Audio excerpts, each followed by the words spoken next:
All right, we're going to get started today with the Pledge of Allegiance. Please rise. Pledge allegiance to the flag of the United States of America, to the republic for which it stands, one nation, under God, indivisible. Please just observe a moment of silence. Thank you.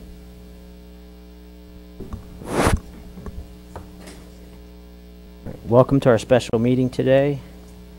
First thing on the, not on the agenda, but I'm going to ask the superintendent if he has any comments. Yes, sir. Thank you. Members of the board and the audience, I'd like you to keep in your thoughts and prayers tonight our lead attorney for the board, Bob Hammonds. He is in the hospital as we speak right now. He's in emergency surgery. He had a medical procedure yesterday, and there are some apparently rare complications, so hence he's in emergency surgery. So keep him in your thoughts and prayers. Members of the board, as you all know, Westside Elementary School in Scott was our most heavily hit school in the district. It was inundated with 1.5 feet of water over the weekend. Due to this horrific event on Monday, August 22nd, Westside's kindergarten and first grade students will be moved to Scott Middle School campus, and students in grades 2 through 5 will be moved to the N.P. Moss Preparatory School campus. Moving the entire school was a monumental task and was accomplished in just one day. Monday afternoon, we developed an Adopt a Classroom project. Kathy Aloisio sent out an email blast to our elementary schools asking them to bring a team of 5 to 6 people, including administrators, instructional strategists, and teachers, and to literally adopt a classroom. Every elementary school participated in this exercise. By 8 a.m. Tuesday morning, all teams had assembled at Westside and were ready to move their adopted classrooms. The teams met with their assigned teacher and began rummaging through soaked materials, salvaging what they could, and packing it for transport. Once the packing was complete, the teams loaded everything into their own vehicles and delivered them to the classroom at the new school, unpacked, decorated, and organized everything so the teacher could be ready to greet her students on Monday. It was truly an amazing event to see. I would like to thank Ms. Lisa Thomas, principal at Westside Elementary School, and her entire staff for their hard work. In addition, I want to recognize all of the teams of principals, assistant principals, instructional strategists, and teachers from our other elementary schools who came together as a family to help make this seemingly impossible task entirely possible. I am proud of each of those individuals as being part of our team. And on a personal note, I was fortunate enough to tour the devastation through the parish on Saturday, Sunday, and Monday, and I am still in disbelief at the magnitude of the disaster in this parish. And I want you to know the school system has been working to provide support for families that have lost literally everything, and we are doing everything we can to be ready to open school just as quickly as we can. Thank you. Thank you, Dr. Aguilar. The first thing I'd like to do is ask the board members if we have any items to add to the agenda. Yes, we do. I'd like to make a motion to add 2 items to the agenda, if we could, please. The first one that I'd like to add is policy GBRIB, sick leave policy revision. All right. So as a motion, can I get a second? Do you want to do both at one time? You want to do one at a time? One at a time. Okay. Yeah. So second by Mr. Broussard, motion by Mr. Latchley. All right. Adam. We're going to do them one at a time. So, Madam Secretary, can I call for a vote?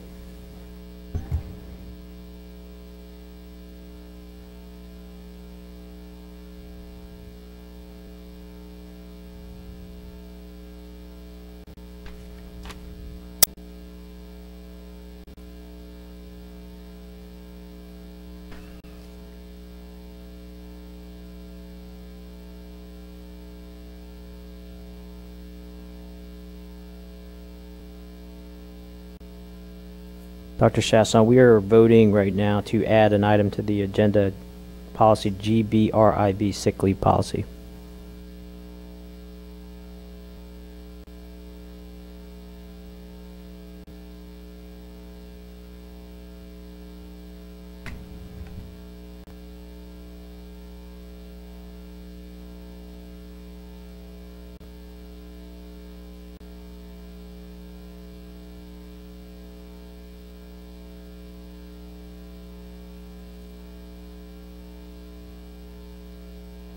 Mr. Broussard.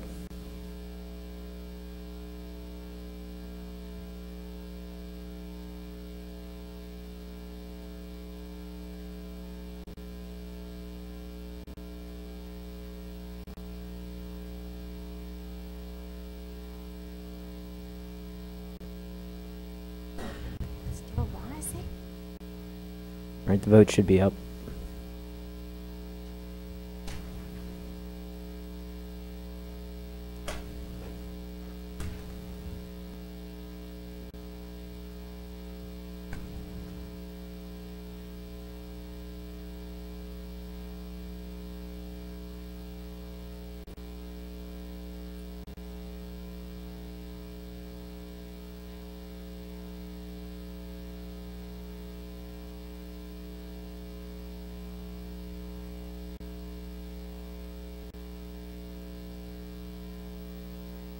Seven for, none against. All right, so we've added that item to the agenda. And Mr. Latchley, you said you have one more item? Yes, sir. I'd like to make a motion that we add 1.02 sales tax return filing and payment extension for Lafayette Parish taxpayers affected by flooding. A second. So we have a motion by Mr. Latchley, second by Ms. Morrison.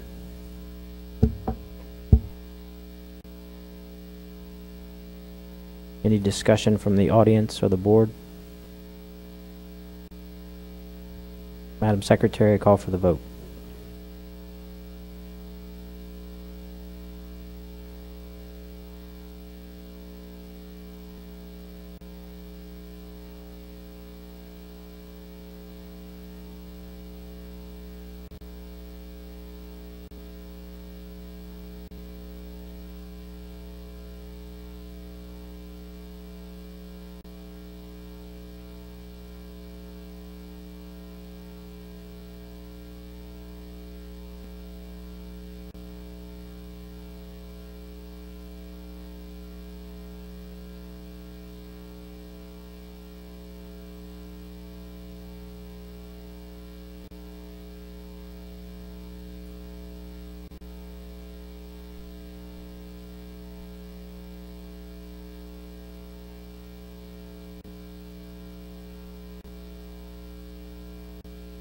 Seven for, none against. All right, vote was successful. We're adding that item as 2.8 to the agenda. I'm going to move right into the first agenda item, 2.1, flooding impact on schools. Mr. Craig and Dr. Aguilar. Yes, sir. At this time, Mr. Bordelon, Facilities and Planning, and Mr. Hebert have a presentation, quick overview of the damages the schools received this past weekend.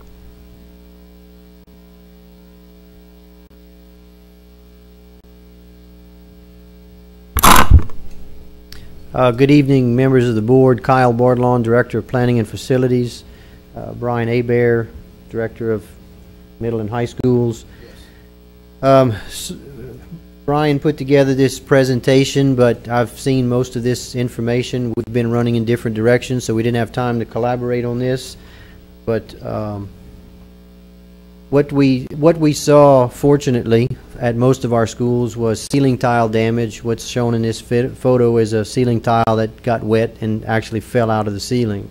So most of the reports that are coming in from schools involve roof leaks. Upon investigating many of those over the last few days, we find that they were either wind-driven rain or just instances where enough water built up on a roof to get over a curb that was up on the roof or something like that, just from the sheer volume of water that came down out of the skies. Here again, wet ceiling tiles that are bulging. We've instructed the staff at all schools to photo document these type of instances, and once they've been photo documented, to remove wet ceiling tiles and discard them, but to actually leave the ceiling tiles out so that members of the maintenance staff can come back behind and find where those leaks were, so we can do some investigation and see if there's something that we can do to stop water from further coming in. This is water that actually leached through a solid brick wall at Karen Crow Middle. Over at Acadiana High, we've got a lump in the floor from the wood floor actually swelling to a point where this rise in the floor is probably about 3 to 4 inches high. We've had a gym floor contractor from the Shreveport area come in and look at this. He is confident that he can save this floor without having to replace the whole floor. However, it will involve sanding the finish off of the floor, installing some fans to blow air under the floor to dry it out, and then at some point when it dries out in a few weeks, to actually sand the floor all the way back down to the wood, repaint all the game lines, and refinish the whole floor. But the good news is it's a lot less than the cost of a price of a brand new floor replacement. Here's another spot on that same floor that buckled up. This is at Lafayette High, the girls' gym floor. We've got some buckling and some damage to the finish there. Was walking through several of these schools yesterday with a representative from the insurance company. On a lot of these instances, they'll be able to allow us some funding to make these repairs. Same at Lafayette High Girls Gym. Another view of some of the same damage. Lafayette High Auditorium had water. I was by there yesterday. Most of the water is gone. However, under the movable stage panels, there was still a little bit of water left, and ServPro has been dispatched out there to remove that remaining water that's under there. This is under those movable stage panels. There are some risers that are used by a chorus department. Those will be taken out so that ServPro can get under there and remove the remaining water. That's bottom of a music stand in the water. Understand the water at its highest in the auditorium went up to the 9th row. Not sure where that's at Lafayette High. I didn't take that picture. In the modular wing, which is where the medical program is at Lafayette High, we did some investigating there and found that some of the seams in the roofing, it's a rubber roof membrane, we found some seams that needed some work, and so we are addressing those at this time. Como High, at the height of the flooding and the water, the rain event, looked like a lake. Como High also had some water that came in through a wall. There's a section of the library at Como High that actually steps down a few inches. So this is in the process of being cleaned up now also. Kind of a different view of the same area. We've got a shelf unit that will have to be discarded. That's where the shelf unit was removed. Over at Westside, you can see that even though records were stored in a plastic tote box, the water did get high enough to actually get into the tote box. Anything from the bottom shelf pretty much got ruined at Westside. Bookshelves. You can see where the person pointing their finger, where the water level got up to in the classroom. Wet books, wet textbooks. Some boxes of materials. I believe that's to be discarded. We have ServPro out there with I don't know, I didn't count how many people are out there, but they had a whole crew of people out there working. They made flood cuts on some of the walls at 4 feet high, vacuuming water, get it all out. They've got dehumidifiers, they've got fans, and we're also monitoring the situation along with them. Again, the 4-foot flood cut. This is looking down one of the classroom hallways. You see the smaller green floor fans blowing air, and the taller green unit on the right is a dehumidifier unit. Some of their crews are removing wall panels. Same here.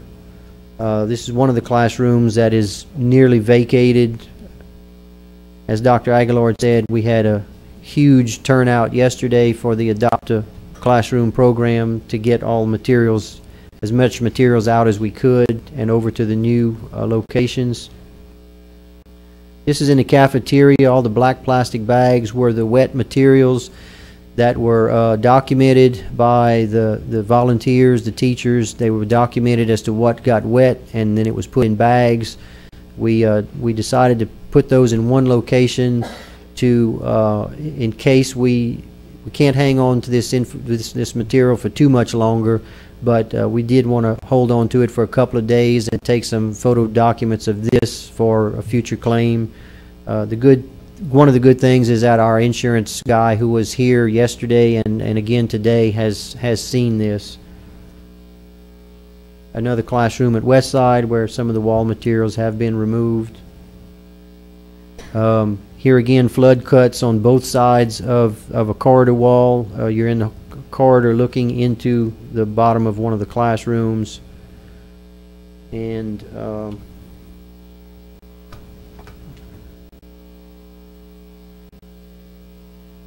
I would like to end this on somewhat of a positive note, that this is the aerial view on Sunday afternoon of Southside High School. It was high and dry. There's a few puddles of standing water around the building slab. You can see way back in the tree line where there was some collection of water, where there's a drainage coulee back there, but the site itself, the building slab, was high and dry. So at this point, if you have any questions for Mr. Hebert or I will be glad to answer them. I'd like to first open it up to the public if the public has any questions or comments regarding that report. All right, now my fellow board members. I have a question. Ms. Morrison. Kyle, when I did a walkthrough through Westside yesterday, I noticed some of the floors were pretty bad, and I didn't see any pictures. So are you planning to repair the ones that could be repaired? Because there were some that was really bad. Yes, ma'am. Well, we're still monitoring that situation, but from what it looked like this morning, there's a very good possibility we will lose all the floor tile in the entire building. As much as we would like to save as much as we could, there's a good chance that we'll lose all of the flooring.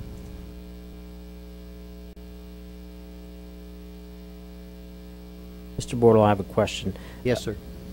Do we have an estimate for how long Westside's going to be out of commission? Not at this time. We will hold it to a minimum. We are talking, I did meet this morning with an architectural firm.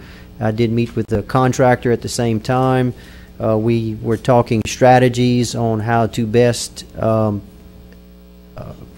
take care of the work. We'll have to put some drawings together to send out to the state fire marshal, because the state fire marshal did go out on Monday and had a report that he gave to the principals saying that the school could not be occupied until plans were submitted to the fire marshal's office detailing the work that would be undertaken. So we'll get the architect to put some kind of document together in order to send to the fire marshal to make sure that they're aware of what we are doing. I did have a conversation with one of the supervising fire marshals questioning why that was required, because this is sort of a repair project, not a new construction. And his response was that they just want to verify that any smoke walls or fire walls that are currently in the building, that integrity is maintained. So with that, I'm okay with his answer, and we don't want to compromise any of that either. So we will have those details drawn up and submitted in a few pages of documents, so that the fire marshal will be satisfied that we are maintaining all of those items in the building. As far as the timeline, I hate to guess right now, because there's a lot of different options that we need to talk about on the building and what to do, whether we just repair what was damaged or whether we take an opportunity to maybe possibly make a few improvements to the building. And that's something that you may want to think about in the meantime. But when we get a timeline together, we will share that. I'll share that with Dr. Aguilar, and I'm sure he'll share it with all the board. Mr. Broussard? Mr. Bourdelon, we've seen videos from a couple of schools, and I would imagine the other ones were not hit as hard. The others just got minor damage, roof leaks, no major floor damage or warp like the gym did at Acadiana High. Como was a river on the football field, but no damage in the inside structure. Yes, sir. You're correct. We got really lucky. I expected there to be some flooding at Como High. I think my son showed me the same picture on social media, and my jaw hit the floor. But thankfully, Como High did not get any water. S.J. Montgomery, I expected to have water, did not get it. Austin Elementary, I expected to have water, did not get any. Some of the other outlying schools, Burke Elementary, from reports I was hearing about the flooding on the roadways, I thought would have water, but when we drove out there Sunday, it appeared to be about 12 inches above the water line, which was fantastic. So in the fact that we had one school out of 42 that had water, I don't like saying we got lucky, but in a sense we did get lucky. Any other comments from the board? Questions? All right, we'll move on to our next agenda item, 2.2 school calendar. Mr. Hebert, Mr. Craig, Dr. Aguilar. I guess we're open. There'd been some discussion in terms of we've lost 6 school days at this point. We have time built into our calendar to accommodate those 6 days and still meet Bulletin 741 for instructional time. So I guess at this time the staff would like to open schools as soon as possible. We realize there's a percentage of people that are not going to be prepared necessarily to come back to school. They may be displaced. We're going to address that through a district-wide centralized registration tomorrow. The directors have been monitoring the different faculties as to who's not going to be able to return to work. Probably the big schools, Youngsville appears at this time to have 8 people that won't be available for work on Monday. Como 6, Lafayette High 5, Myrtle 6, where the principals are hearing that those people won't be available for work Monday. That's actually, in some respects, when you look at the other schools, we'll be tight on subs, but a Friday in October often has absentee rates that high also. So I guess we need a motion then to revise the school calendar, to accept your revised school calendar. Did you have a school calendar? We can use the current calendar without revision. Mr. Santani? Mr. Craig, what I know you said we had six days built into the calendar, so we wouldn't have to finish past the scheduled end date of school. How many additional days do we have and still able to hit 182? All the schools have 3.49 days left except ECA because of that shortened semester.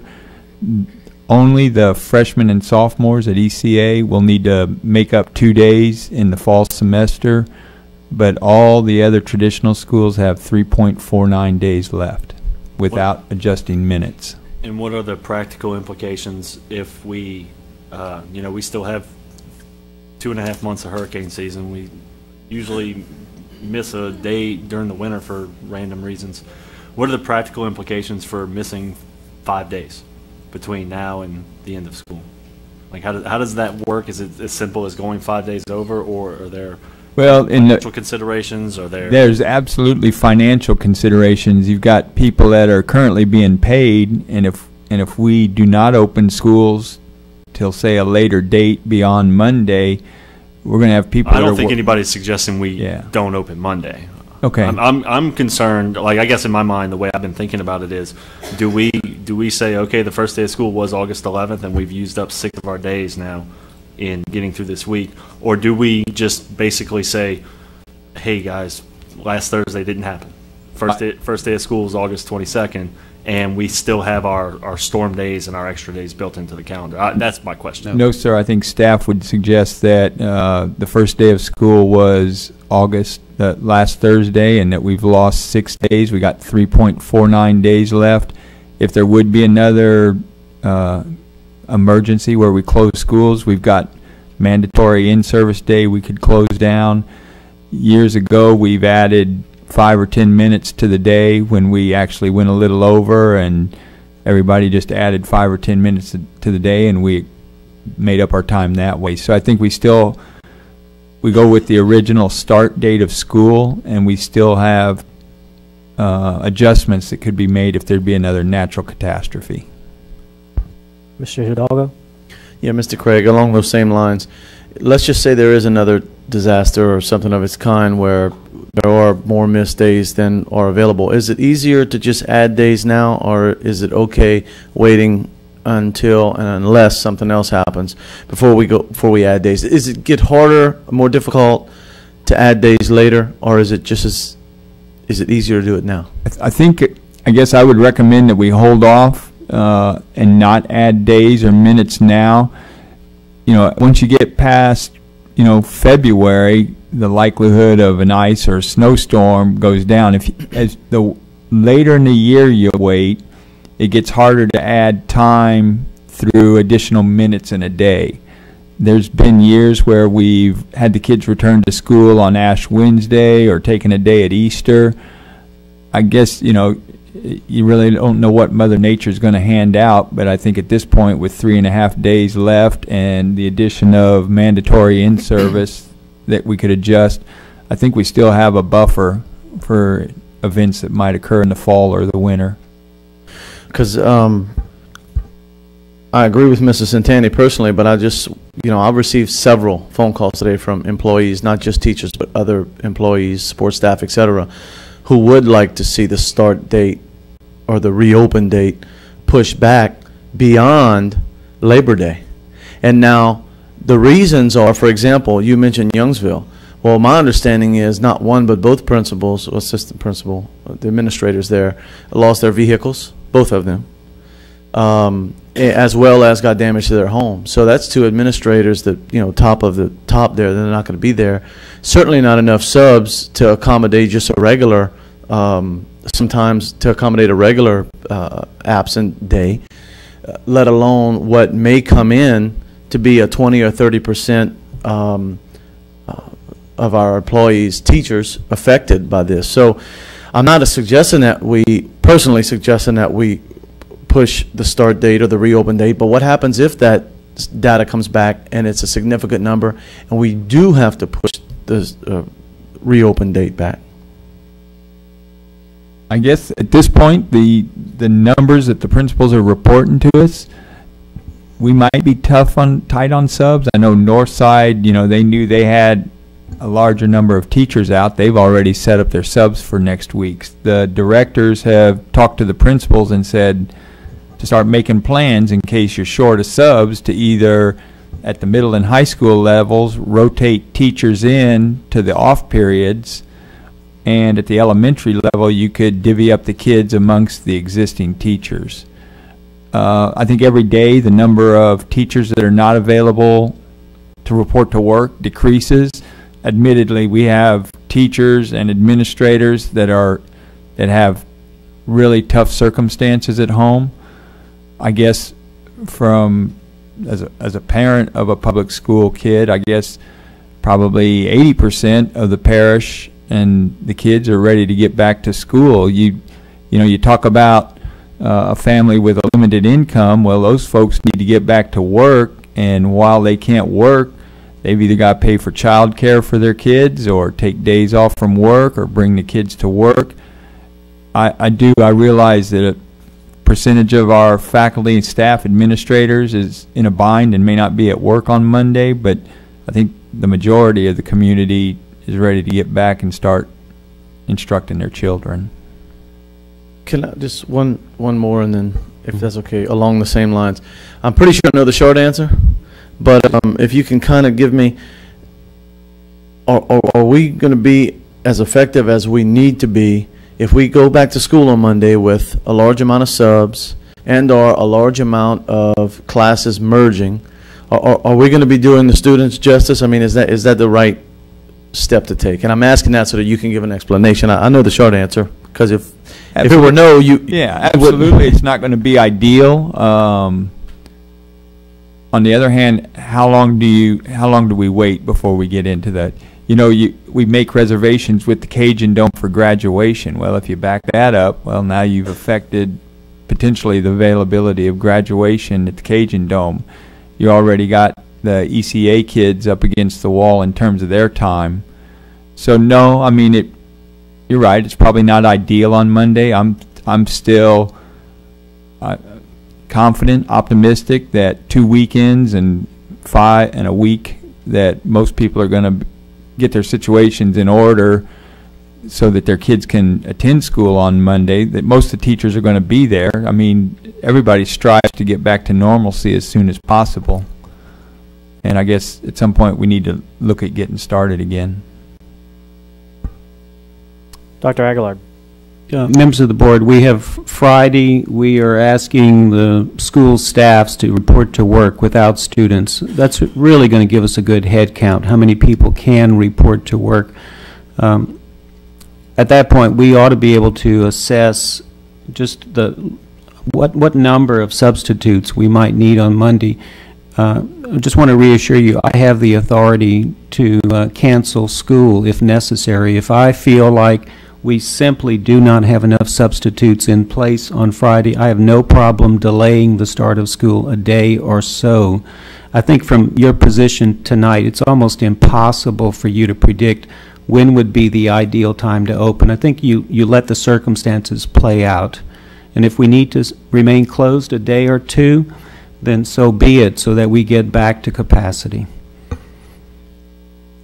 All right, so I do want to acknowledge that, Dr. Aguilar, you do have the authority to restart school when you deem it necessary and delay it or cancel it if you don't feel like you're prepared. I didn't ask for public comment, and I know there may be some public comment out there, so I want to open up an opportunity for anyone in the public to comment. And the issue that you can comment on is that we do plan to reopen schools on Monday, the 22nd.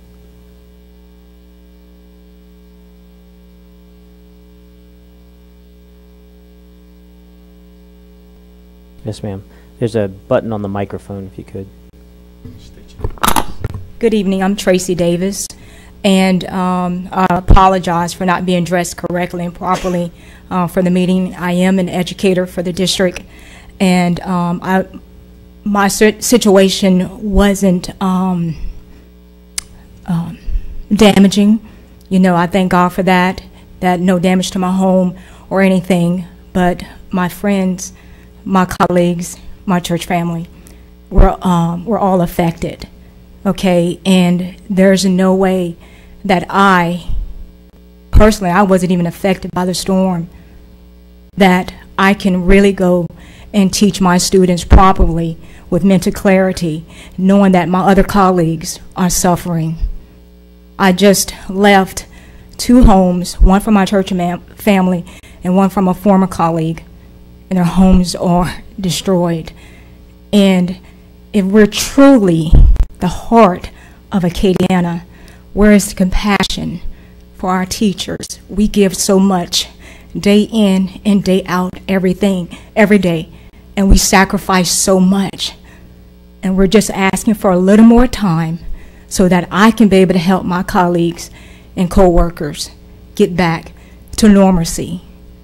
You know, you have teachers breaking down, saying that I have to do all this stuff, you know, pack up boxes, have to, you know, move things away and prepare for lesson plans. Where is the fairness in that, guys? Where is the fairness in that? You know, we sacrifice a lot for our students. You know, I always put my students first, above me, more than anything. And now I want to put my colleagues above myself.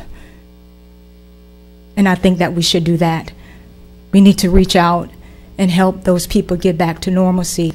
And I propose and I recommend that if we can start after Labor Day, and then we could go the first, second week of June, or we can take the kids' fall break, and we can also do away with the teacher in services and make those school days. And in order for us to have our training, we can do webinars during our PLCs. So there's a way that we can get through this, but I think we should try to get to it together. And I think as a district that if you can just please, you know, bear with us. I understand that we have a business to run. I understand we have to get back to normalcy. I understand that.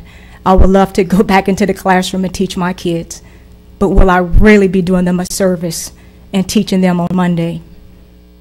You know, and the greatest lesson that we probably can teach them at this point is having human compassion for others. If they weren't affected by the storm, okay, well then you need to be thankful that you weren't affected by the storm. If you were affected by the storm, then we need to, you know, thank God for our lives.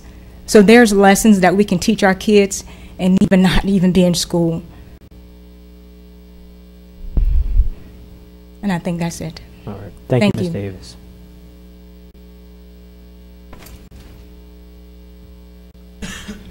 I'm Juanita Hall, and I'm president of APAL. Please behave, Ms. Dr. Chessel. Thank you. Number one, I was so honored to see Mr. Craig, to see Joe, and to see Dr. Aguilar at Westside, myself and Ms. Kim Poon in the audience over there. She waved her hand. We go to Riverside Church of Christ, and we were delivering water and cleaning supplies and everything to help out, because that's what you're supposed to do as a district. You know, even though our schools may have not been highly affected by this board, you know, we got together and we said our colleagues, our family on that side of town need help. I saw teachers from Carencro Heights Elementary bring coffee and donuts. That's not their school, but they came. They came out of love. I had the opportunity to speak to one of my colleagues. I teach at Carencro Middle with Monique Roy, and she was so distraught. She was to the point to where she says, "Oh, I'm just going to paraphrase, how can I go back to school and I want to teach my students, but I'm about to lose it?" I said, "No, you're not." And that's how people, and that's how the teachers and staff, that's how some of them are feeling at this moment. For board members and those who do not know, Associated Professional Educators of Louisiana, LAE, LFT, all of them have a link to where we're collecting funds to give money back to teachers to help them out so they can start all over again. You know, yes, we were blessed here in Lafayette Parish, because Feliciana and Ascension Parish in Livingston, they don't know when they're coming back. And that was heartbreaking to talk to those teachers from those parishes. I do ask you to just really think hard, because you have educators in this parish who want to come back with the right mind, with clarity. They want to be prepared, and they want to be ready to teach our students, to give them that chance and understanding. And we're going to band together regardless, I guarantee you. I know, especially where I'm at, we're going to work together to do the best and make it the best so these kids can get educated. But we just, a little bit of time, you know, to help them and to get our educators and staff who was affected, administrators and those in the parish who was affected by this flood, and to be prepared and to be ready. So we ask for a little bit of support to help them out and to get prepared. Thank you all so much. Thank you, Ms. Hall. All right. So I'm going to open it back up to the board.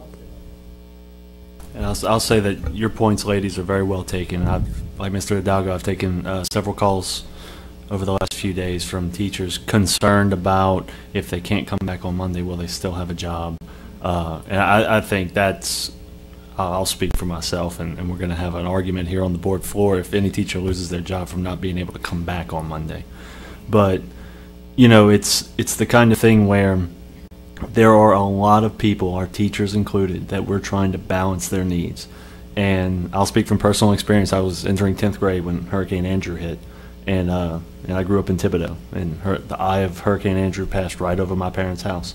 And I remember 10 days later going back to school, and the impact that returning to school made on me, because I had spent 5 or 6 days in a shelter at Nichols, and then cleaning out the mess at my parents' house for another 4 days, and just to walk back into school was such a relief in just this little bit of my normal life, that I think that's an underrated aspect of starting school on Monday. And I know Mr. Craig mentioned it.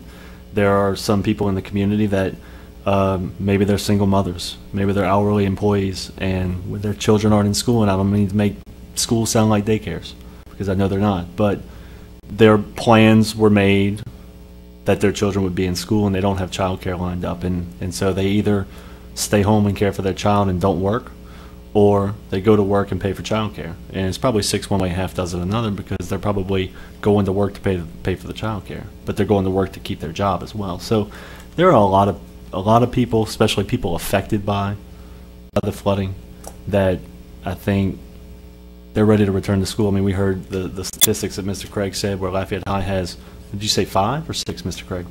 5, sir. That's out of 205 that said they can't return, and it's completely understandable that there are some that can't return, because we know we have a lot of bus drivers and a lot of teachers in the Broussard and Youngsville area, and I know we have a lot of bus drivers in your district, Mr. Latchley, out Field Span and the places that really took on some water. So we're trying to be mindful and understanding, but at the same time, I think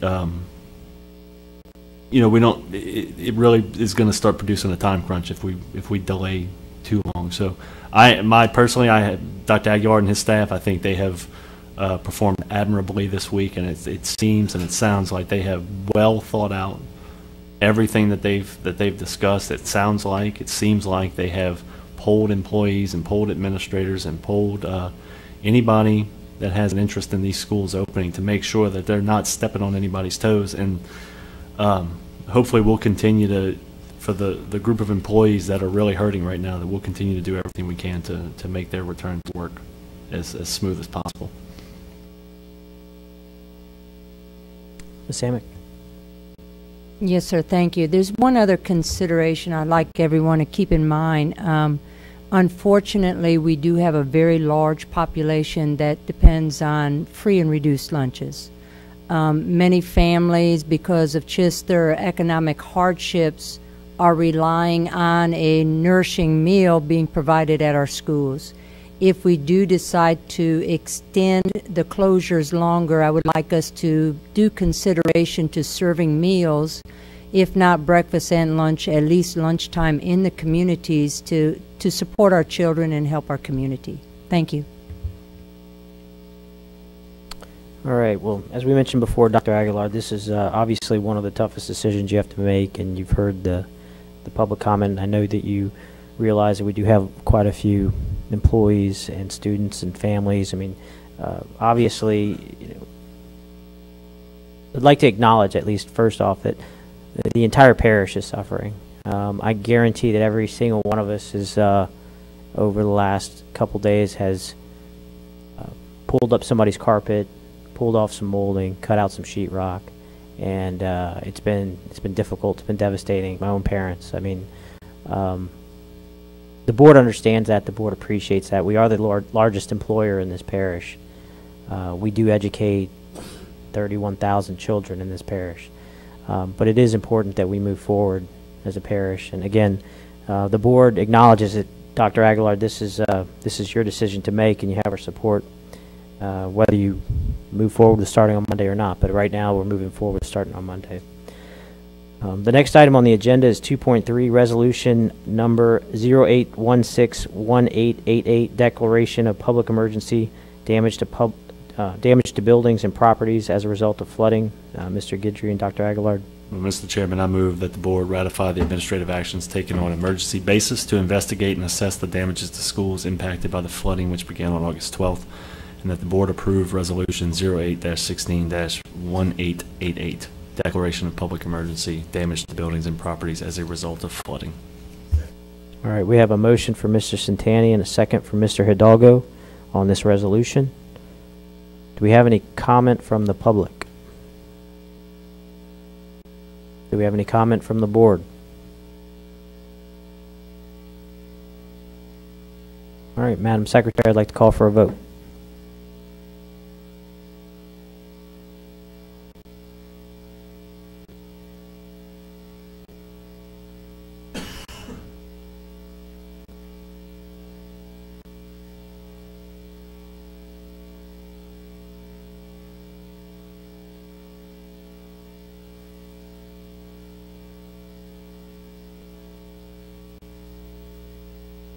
Seven, for, none against.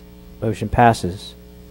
Next item on the agenda, 2.4, budget revisions relating to August 2016 flooding. Mr. Guidry and Dr. Aguilar. Yes, we're asking the board to approve budget revisions in the amount of totaling $500,000. We're not quite sure what line item expenditures will be involved. Of course, they will all be related to repairing our facilities to get them back to an operational point for Monday. And the offset to this $500,000 line item would be increase in property tax revenues on the revenue side. And this would basically recognize the property tax increase in revenues experienced in 15-16 that is not reflected in the 16-17 budget. So it's not considering the roll forward because the board hasn't made that decision yet. That won't come till September 7th. So we're asking that the board approve this budget revision to allow us to move forward with the repairs that will be required as we move forward, go through the process of repairing our buildings.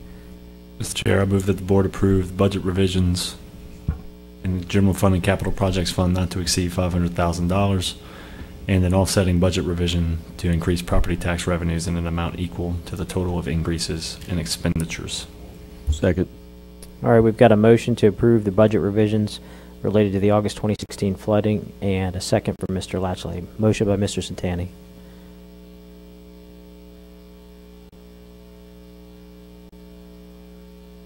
And like it to open this up to public comment. All right, no public comment. Board comment. Mr. Guidry, I want to make sure that this is clearly not going to be the extent of the project work. 500,000. Is this to get any design and assessment work started, and you'll come back later with a more detailed revision for us? That's correct. Yes, Thank sir. you. Any other comment from board members? Madam Secretary, I'd like to call for the vote.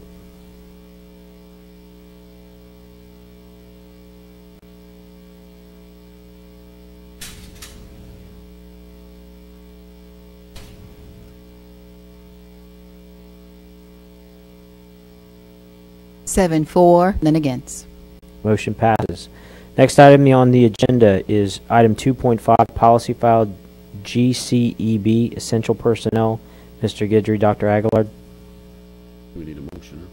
Yes, this particular policy identifies those employee groups that are considered as essential personnel, which are those that are expected to report to school sites and office sites immediately after situations such as the flooding that we just experienced. Standby personnel are those that may be called in just depending on what the needs are. In this particular situation, there were two employee groups. We had cafeteria technicians who are not on either listing within the policy, who are asked to come in, and we also had a few administrative support personnel, hourly employees who were asked to stay on to answer the large volume of phone calls we were receiving during on Friday and Monday. So in essence, we're asking for this expansion to the policy specific to this situation. We're not asking that the policy be changed. We're asking that the definition be expanded for this particular situation to allow us to pay the critical compensation paid to those individuals who are beyond those listed in the policy who are asked to report to work. Mr. Chair, I'd like to make a motion that the board approves the expansion of standby employees to include school food service technicians and central office non-exempt personnel who are identified by superintendent as being essential to the process of reopening the schools after severe flooding. Second. Where we've got a motion to approve policy file GCEB by Mr. Latchley, second by Mr. Santani. Any public comment? Mr. Guidry? I'd like to ask Dr. Aguilar if maybe it would be better for us, instead of adding specific job descriptions, would it be easier and better, more effective for us in Section 3 of the policy to add a fifth bullet under other standby employees and say anyone the superintendent designates?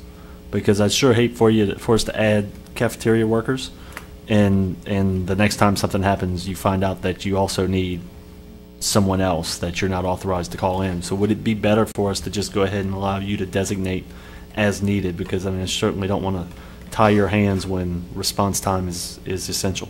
It absolutely would. And by the way, Mr. Guidry was ready to recognize that we had failed to include a third group that we asked to report to work. So point taken. Adding that bullet would be preferable to doing this over and over again. Mr. Chair, I offer a substitute motion to add a fifth bullet under the third section, other standby employees, to read, any employee the superintendent designates. Got it. Substitute motion with a second. Same parties, Mr. Santani, Mr. Latchley.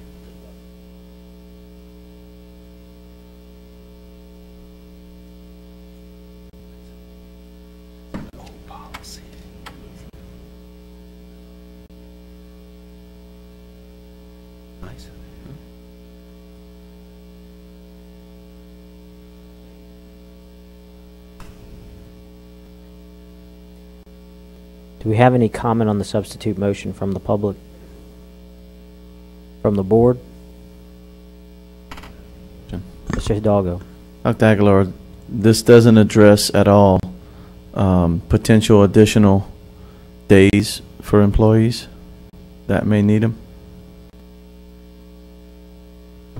Well, actually it does. I mean, you're giving them permission to work those additional days at that 1.5 times their regular pay. Right, we're giving them permission to work the additional days. But what about the additional time off that may be needed? You and I had a discussion earlier today regarding employees who may not. That's coming up later in the agenda. Oh, I don't see it here. Forgive me. I didn't see it either. I just refresh.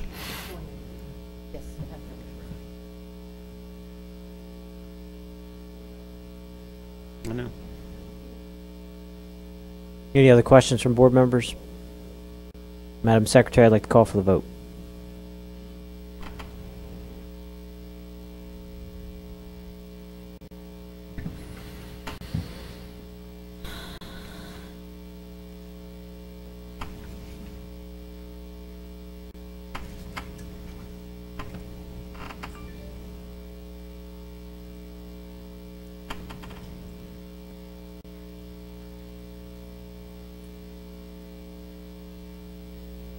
Seven for, none against. Motion passes. Next item on the agenda is 2.6, selection of architectural firm for Westside Elementary flood damage repairs. And Dr. Aguilar, who will this be? I move that we allow the superintendent to make a selection of architectural firm for Westside Elementary flood damage repairs. I'll second. We have a motion and a second to authorize Dr. Aguilar to select an architectural firm for Westside Elementary flood damage.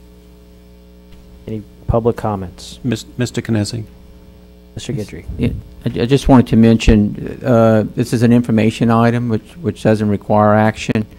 It would have, had the board not declared the public emergency, but in that declaration it authorizes the superintendent to enter into contracts to get the buildings renovations and repairs that are needed.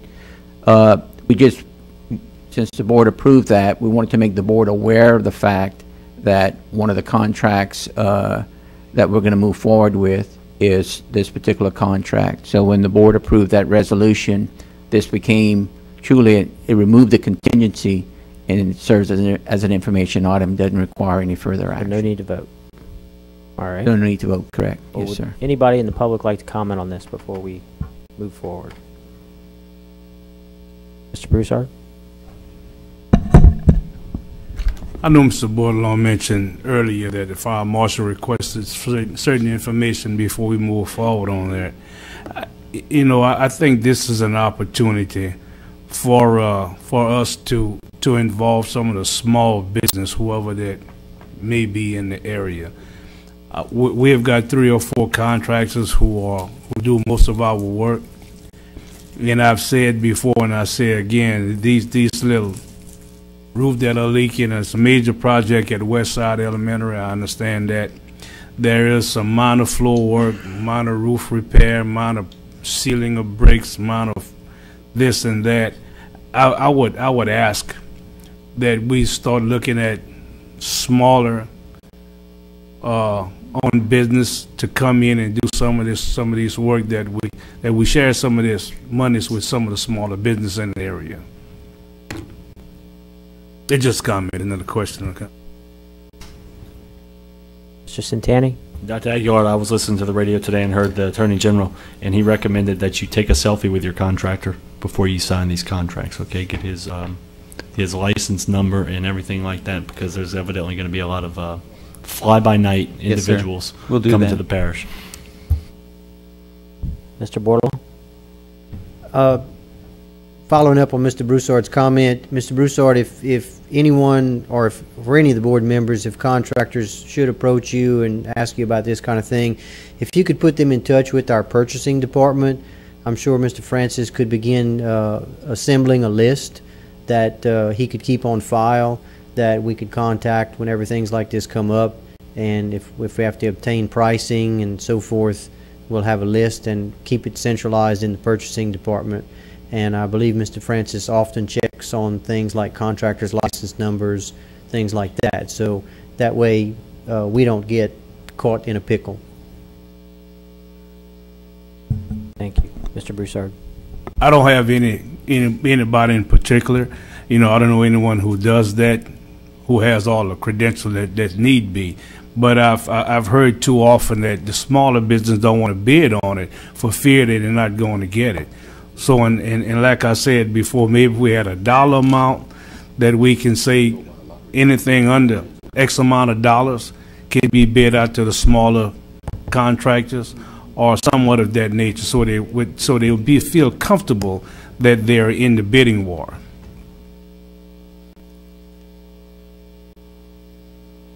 Yes, sir, and I respect that. But with all due respect, there's a lot of smaller contractors out there that we're just not aware of. So they kind of need to come and kind of let us know who they are, where they are, and how do we contact them. So we'll be glad to do that as best we can. All right. Next item on the agenda is item 2.7, sales tax return filing and payment extension for Lafayette Parish taxpayers affected by the flooding. That the board approves a sales tax return filing and payment extension to September 20th, 2016 for returns and payments that are due August 22nd, 2016 by Lafayette Parish taxpayers. Mr. Chair. Yes, sir. I'd like to make a motion that the board approves the sales tax return filing and payment extension to September 20th, 2016 for returns and payments that are due August 22nd, 2016 by Lafayette Parish taxpayers. Second. Yep. All right, we have a motion by Mr. Latchley and second by Ms. Morrison.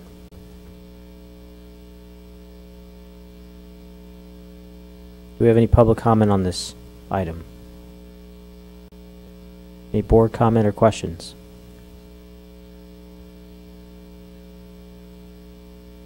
All right, no comments or questions. Madam Secretary, I'd like to call for the vote.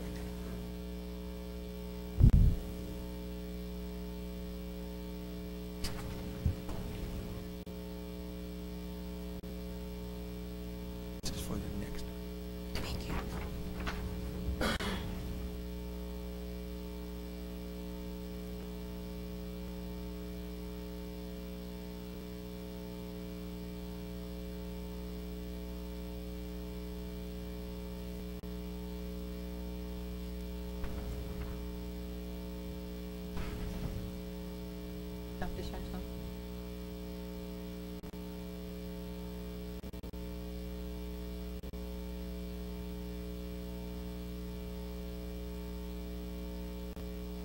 Seven for, none against. All right, the next item, final item on the agenda is item G. This is policy GBRIB, sick leave policy revision. Dr. Aguilar, Mr. Craig. Yes, sir. Members of the board, this sick leave policy, GBRIB, allows employees to have 2 personal leave days annually. We're getting requests for what happens when an individual uses up all of their personal leave days. We had absolutely no wiggle room in the policy. We asked Attorney Danielle Boudreau to look at our policy and make some revisions, and they're shown to you on page 2 of that revised policy. We're proposing that you would allow sick leave to be used as personal leave in instances of weather conditions such as hurricane, tornado, snowstorm, flood, when approved by the superintendent or designee, or other extenuating circumstances as approved by the superintendent or designee. So we'd like you to consider revising that policy tonight. Mr. Chair, I move that we approve the revisions to policy file GBRIB. I'll second that. So we have a motion by Mr. Santani and a second by Mr. Latchley to approve policy GBRIB revisions. Do we have any comment from the public?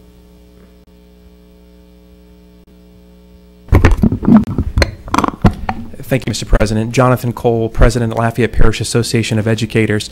Obviously, the extent of things that have been going on this week with an item like this, the concern is that the 24 hours notice wasn't given for, as a procedure, so as just a point of information or clarification. An item like this, would it have to be on the agenda for 24 hours? And I believe that also applies to the previous item that was just discussed by the board. And that's the only thing that I'm bringing up. I mean, obviously this kind of thing is it's a critical type of scenario, but I just wanted to make sure that everything was on the up and up and we wouldn't have any kind of a situation moving forward. Thank you. Thank you. And I do believe with our unanimous vote, we're allowed to add items to the agenda in situations like this. Any other comments from the public? Board members? Mr. Santani. Dr. Aguilar, a couple of questions about the application of this policy or these changes. So the 10 sick days that we would be using in case of an emergency, is there a time frame with which this is applied and then perhaps the policy goes back to normal circumstances? So let's say, for example, on September 15th, is an employee still able to use sick leave for personal leave? That's entirely up to the board as it's. Well, I'm asking about how you've recommended this. Is how do you envision these two working? I would envision that there would be extenuating circumstances that would come to my office for consideration. Okay, so as a rule, when you're going to say tomorrow, I assume that weather conditions have given you the authority to implement sick leave for emergencies.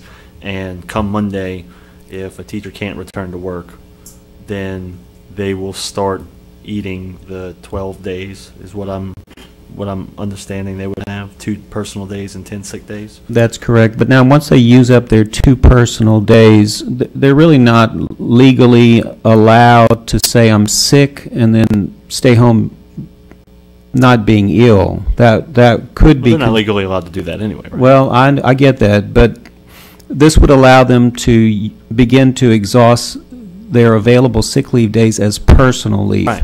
So I think it's to their advantage. Otherwise, when they run out of personal leave days and they call in and say, I can't come to work, then they're docked that day's pay. So that it's leading into I've got a couple of questions as we go down this road.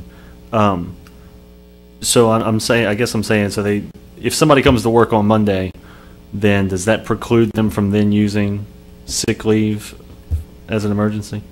I would imagine so. If they're able to work on Monday, then I would think so, unless there's an extenuating circumstance. Okay. And then if they use all of next week and come to work the following Monday, does that mean they have 7 sick days left for the remainder of the year? Yes. Okay. And then finally, what happens after they use all 12 days and feel like they are still unable to return to work? How does that work? How does that function when they are able to return to work? Is there, do they have a job? Or are they just not going to be paid past the 12 days and then they still have a job? They would not receive pay beyond that point. Now, we're talking about medical illness, and they eligible for extended sick leave and other benefits. But if we're talking about personal leave days, it's theoretically conceivable that an employee could use 12 days of personal leave in extenuating circumstances. Yeah, so, right, I agree with you, and that was my question. What if they need 15 or 20, and I understand they would not be paid for the 8, but after the 20, can they return to work? Like, they're not going to lose their job, is I guess my... No, I don't expect them to lose their job, no. As long as they're reporting their absences, then we're going to work with employees. Thank you very much. Mr. Hidalgo? Dr. Aguilar, a few questions. To be clear, basically, you would be converting sick leave into personal leave. Correct. And that's what makes it legitimate. Now, the next question is this going to be across the board, or is it going to be per person? Are you going to potentially have to sit in front of 600 individuals to approve this, or is this across the board? Well, let's just think about this. If it's 600 people, then I would expect assistance from the principals because they know their employees best. But the first obligation is to record in the system that it's a personal leave. And if they've exhausted the 2, then we're going to have to set up a review panel.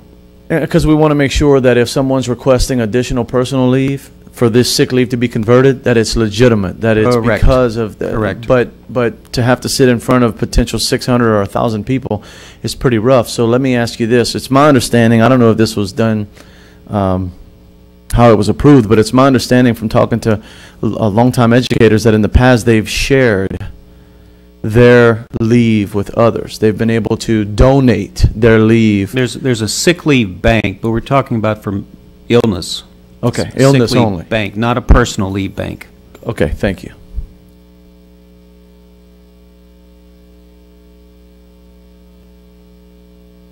Any other comments on this? Madam Secretary, I'll call for the vote.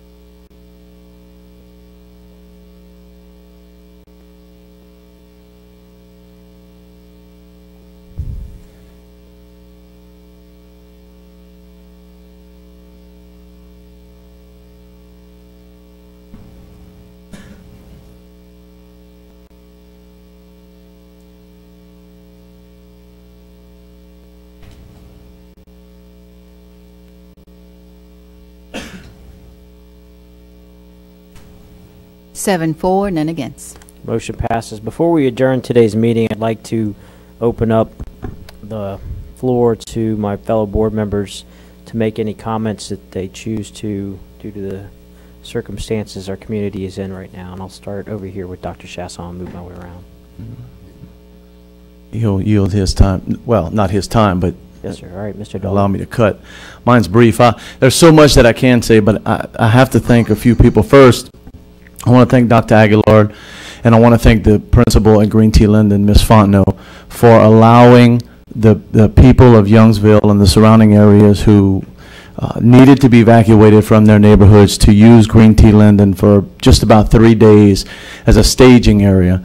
That was a huge help. I know the chief of police there and the mayor and the city council and all involved would thank you very much for making that happen so quickly.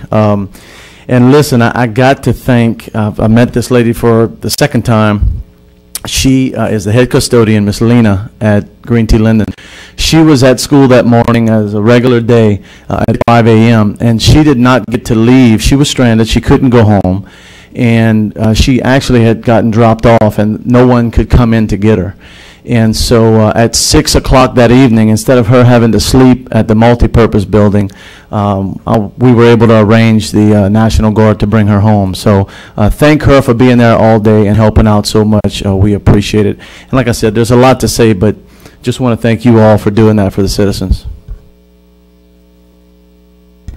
Again, thank you, Dr. Aguilar. It was just wonderful to see how you handled this disaster with all of the schools, the principals, everyone coming together. Yesterday I was at Westside and I seen so many principals from so many different schools working together, getting it done.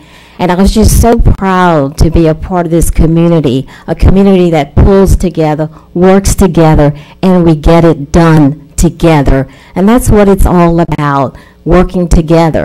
And we will survive from this. We will recover, and we will get back to the way we were. We will. I believe that with all my heart. Like my fellow board members said, there's so many people to thank, and I'm not going to start with names because I'm going to miss someone, but you know who you are. I thank everyone who came together and donated supplies to Westside, gave up your time, fed people, brought food, did whatever you had to do to help. And thank you. I thank you from the bottom of my heart. Thank you, thank you, thank you. Mr. President, I should have taken her advice and not mentioned names because you always forget someone. The assistant principal, Miss, you see, here we go. And she's a good, it's Ginger Richard. She was available around the clock to open up and close up, and so I shouldn't have mentioned names because that'll happen. Thank you. Mr. Broussard? You know, my heartfelt sympathy goes out for those who lost doing this travesty. Being a landowner, being in my home for quite some years on the high ground, we couldn't get out to see the devastation that was in the community. But when I did get out, I went by. Unfortunately, my father's in the hospital, so I had to go visit him in the hospital. And I passed by Como High, and the subdivision back there is one of the oldest subdivisions, but it was heartbreaking to see all the furniture in their front lawn, and I mean, it was just devastating. I had, you watch it on TV and you don't, and I've known devastation throughout my life. But to see it that closely to the community and sympathize, and you can't do anything for them. And those people that's fought a long time to get where they're at, to own their home and take pride in what they had, and to lose it in a matter of seconds. Like I said, we were fortunate in my area or in my home that we were dry, but to see people come together and support the way they did is why we are a community, and we're going to bounce back again, and I guess again, and hopefully we don't get too many opportunities to do this again. But again, my heart goes out to them. Mr. Latchley. I'd like to say what happened amazes me, but it doesn't, because this is just the way things are done around here. You've seen a lot of statements and a lot of things said. You know, no one here waited for the help because we were the help. The people that went out and helped their neighbors when they had lost everything and there's nothing they could do for themselves, they spent 2 or 3 days helping others. Our students, our teachers, just members of the community. It's a culture we've grown up in all our lives, where it mattered not who you were helping. Everyone did something. It makes you proud to see it. It made me proud to see it. We did what we could. I've got a brother that lost everything, and we'll be helping him this week. But you know, they said there hasn't been much national media coverage on this. That's okay, because there really is no story in this. We're used to this. We're used to helping each other. And one thing I've seen on social media and so forth and so on, and have tried to spread, you see a lot of sayings, you see a lot of slogans, but I promise you there's none that fits better than Cajun Strong. And that's what we are here, and this is how we were raised, and it just makes you feel so proud, and I can't wait till we're back to normal. I don't think that's tomorrow or next week, but we'll get back to normal, and hopefully one day we can look back at the flood of 2016 and realize how much stronger it made us and pulled us together as a community. And I'm proud to be a part of it. And Mr. Hidalgo, it was a pleasure working with you Friday night. I know. We went out and helped on Friday night, and then Saturday faced an inch short of having water in my own home. But you know what? It was okay, because we did what we had to do, and thank you. All right, and finally, I'd like to, again, if we could remember our attorney, Mr. Bob Hammonds, as he's undergoing some medical issues right now, and have him in our thoughts and prayers. I'd like to personally thank Dr. Chasson and his family for coming and helping my family and my parents pull the carpet out and do what we all know needs to be done during the flood recovery. But it meant a lot to me. It meant a lot to my folks. So thank you very much. And finally, again, we're moving forward with the school system. We're opening school back up on Monday. But with that, I want to make sure that the public knows that we acknowledge the suffering of the parish. We acknowledge the suffering of the community. We're suffering. All of us are suffering. We are here to help. The school system has resources available. As you saw tonight, we made it more flexible for people to take sick leave if they need to accommodate their personal situations. We have counselors available. We have mental health professionals available. We have social workers available. So as the largest employer in the parish, if you need help, please ask us. We're here to help you. If you feel like you're at the end, please help us. We're here to help you. That goes for the students. And as we've all worked to take care of each other and our friends and our families and strangers, I walked into a few strangers' houses today to help them out. Just keep a lookout for everybody else, and just be there for each other. So with that, this meeting is adjourned. Not quite. Dr. Chasson. Just real quick, I wanted to make sure to commend and not really toot everyone's horn here, because there's a lot of folks that still technically aren't done with this. You're either in the beginning, middle, or end stages of this. As today, I got a call that said, hey, from my own cousin who lives off the Burbridge Highway, that where the water was, yeah, it's higher now. So their home flooded today. And I'm like, well, we're gonna start the cleanup process, yeah. And I just wanted to say some extra special thank yous. I'm gonna name some names, but I know I'm gonna forget someone. And I gotta start with central office staff. Guys, I wanna thank y'all from the bottom of my heart. Y'all have, when I say you guys were on it, when we were getting phone calls and text messages directly from the superintendent, the PACE messages were going out at the exact same time, and they kept us updated. I saw a video of, I'm sure you guys, you and Kyle maybe, had to have been riding in a boat, because I don't know, I don't understand how else you guys were possibly getting around. It was a truck. It was a truck. I just know in the video someone said monster truck, and I'm like, did someone say monster truck? I go to Youngsville to start helping out family members that are out there, and Mayor Ken Ritter is already on the ground, walking, checking on everyone. Everyone out there, when I say folks have bonded together out there, I'd never seen anything like that. Random people bringing water and Gatorade, and it's hot, and if you're smart, you cut your electricity off, because that's what you're supposed to do whenever you're going to start tearing into those walls, which is something you have to do.